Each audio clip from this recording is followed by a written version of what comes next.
Tonight's first order of business, expecting the unexpected. And when it comes to central bank decisions, that's the norm. After lowering interest rates once and seeming to signal that more was on the way, our central bank seems to be backing off that idea. So are rates headed lower, or is that it? Either way, record low loan rates have done their work, and household debt in Canada is at all-time highs. Welcome to The Exchange.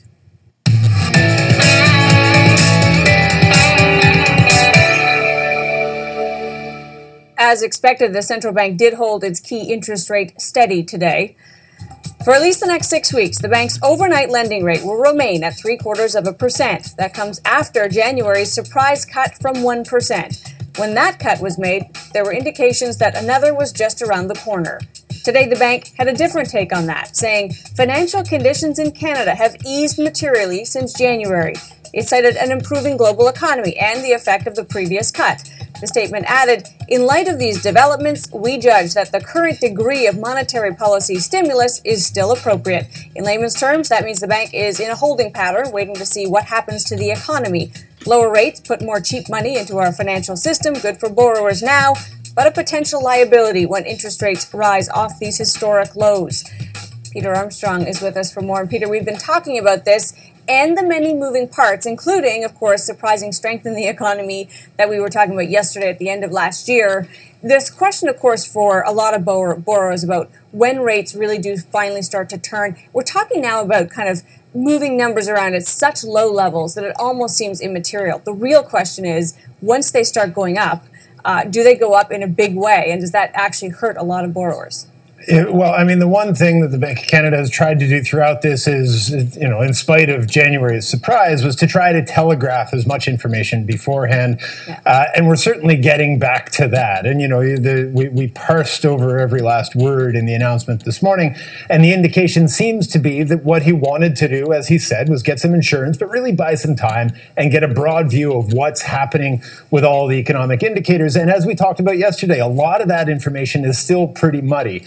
And as he looks at that, he's trying to get a better sense. And then I think he will go way out of his way to try to telegraph that information again and give us a really good indication of what moves are coming. Because I think the weird thing yesterday and early this morning before the announcement was made was this sense that people weren't really sure what the bank would do. And I don't think anybody was comfortable with that. There was a surprise in January. The bank wanted to get back on track to actually get into a position where they're telegraphing this information. And I think that's the thing to watch for. It's 6 weeks out now in April when we'll see the next move. And I think, they'll have those speeches leading up to it and text from the bank trying to give an indication where they'll be heading.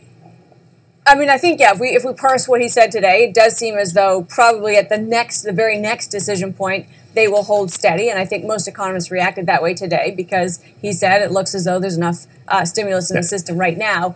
The thing is, in my memory, there was a time when central bankers didn't telegraph, when, in fact, it was always a surprise, where you weren't actually supposed to talk up your currency down. You weren't supposed to signal where rates were going. It's a relatively new thing, and I guess tied to this notion that a big part of their job is targeting around inflation, that we all get to know, exactly sort of the roadmap of what's happening. In a way, the biggest effect happens when it is a surprise, as we saw last time. So maybe he's a little bit old school and he thinks, he doesn't need to tell currency traders every twitch of his thinking.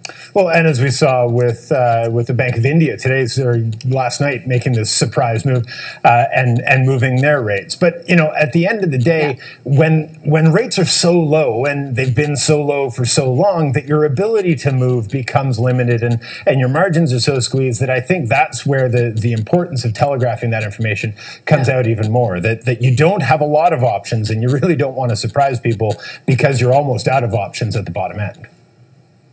Yeah, I mean, of course, the really interesting thing is we're now all talking about the U.S. economy doing better. Now, as we saw, that wasn't the case in December. We did better against all kind of predictions and media reports. But at some point, they will begin to withdraw stimulus. That's something that Canada actually got out in front of a little bit. Not that 1% or 0.75 is a high interest rate by historical standards. But at some point, when the U.S. starts to raise, that does change the game for both that country and currency. And for the rest of us, right? That will have the effect of dampening our currency even further in relationship to theirs. And is that good or bad for exports? We've had lots of conversations about that.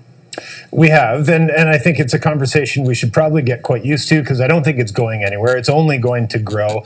And when you sort of put this into a general sense of how Canadians are feeling about the economy, that there isn't a lot of confidence on the Canadian side, at the very least. You know, people just feeling tapped out, people feeling like they're stretched too thin. That ability, you know, of the economy to recover, regardless of what's happening in the United States, it's going to put a pinch on us. And as you say, it's going to drag the dollar lower, which is going to put imports and food and everything else we bring into this country even higher. So, you know, that sense that Canadians have that the economy isn't recovering as quickly as they would like, probably only going to continue.